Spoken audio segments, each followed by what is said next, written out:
Hey guys, this is Ripley's Reef. Today we're getting ready to make some RODI water for our systems, but it looks like our deionization resin has exhausted. So today we're going to show you a few tips on how to exchange this with some things that are laying around the house that might make the job a little easier. Alright guys, so stick around and here we go.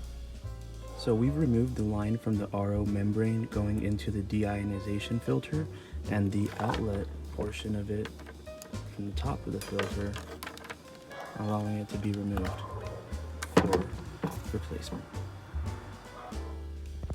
Alright guys, here we are getting ready to refill the empty cartridge.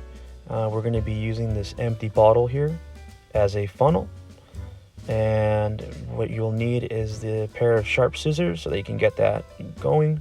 Also brand new media so that you can replace it. One thing I want to let you guys know is that these filter cartridges are very delicate. These threads will crack on you if you over torque it, so just keep in mind hand tight is good. You don't want to be trying to rip this thing off with a pair of pliers or channel locks. Just a quick tip, as you're unthreading both sections of the filter cartridge, you're going to want to be careful because there is a little insert that's holding a pre-filter that prevents any media escaping into your produced water. So as you're unthreading both parts, just be careful. I have had it pop out on me and land on the ground, and it has broken. It is a pain in the neck when you're in need of it, so just unthread it slowly, take your time, and it'll be best for you. So here I'm going over the pre-filter and that plastic insert that sit inside of the filter cartridge body. Be sure to put that off to the side. It's a very delicate sponge filter. You don't want it to tear on you. I'm going to be going over in the next clip here that at the bottom there's also one that sits inside of a plastic insert as well. And don't dump it out because it does blend in with the exhausted media, and you're not going to be able to produce your water if that is missing. So our DIY funnel is ready, but first we got to make sure that we insert our pre-filter at the lower portion. I did forget to put that in. So just an opinion on my behalf, I like to use a bamboo skewer or a long item that allows me to push down that pre-filter without tearing it.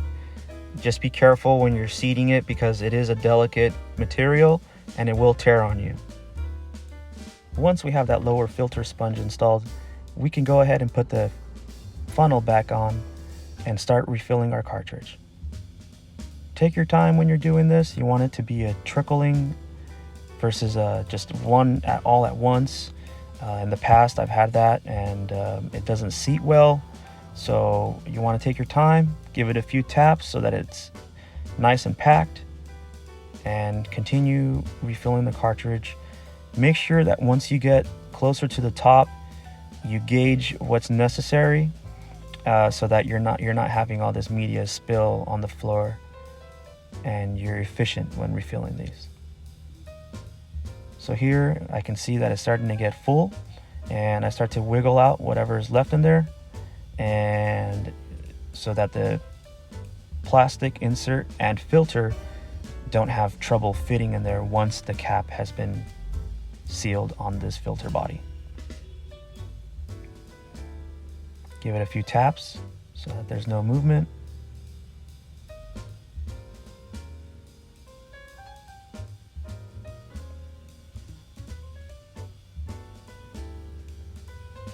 Then we place that plastic insert with the filter cartridge in there at the top.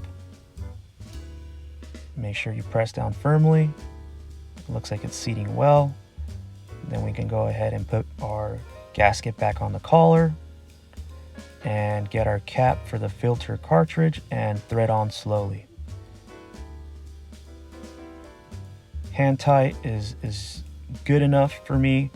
I don't like over torquing these because they are very delicate, and yeah, you don't want this to get stuck on you, because when you need to make water and you accidentally crack this thing, you're gonna have to wait a couple days to have a new one shipped. So take your time and you'll have a job well done.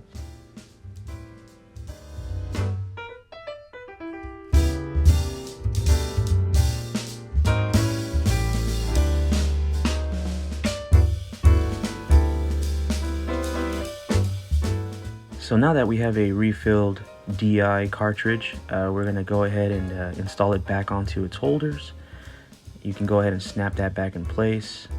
We're going to go ahead and attach the lower line back into the John gas fitting down below from the RO membrane into the DI cartridge. And then we can go ahead and insert the outlet line back into the top of the cap. One thing that I'd like to keep in mind is to date your sediment and carbon filters and also your RO membrane. This is very important because you want to exchange the sediment and carbon filter at least 5 to 6 months and your RO membrane every 12 months. The DI resin you can go ahead and exchange once you see that it's been exhausted, but I'd like to go ahead and keep a date on that. So alright guys, we're ready to get going and start producing our water. After refilling the DI, I like to run a couple of gallons through the cartridge just to make sure that if there's any loose media wandering around inside, it doesn't not end up in our production water. So I like to run it for at least 15 to 20 minutes. And here I'm reading my meter with the TDS going in and the TDS going out. Our meter's low on batteries, so you did see that error kind of pop up. I'll be exchanging those soon, but as you can see right away, once replacing the DI media, we are reading 0. So now we're going to go ahead and let this run for a bit, and we'll come back to it, and we're going to start making our water. So stay tuned guys, our next video is going to be about mixing salt water, and if you guys have any questions, please let us know.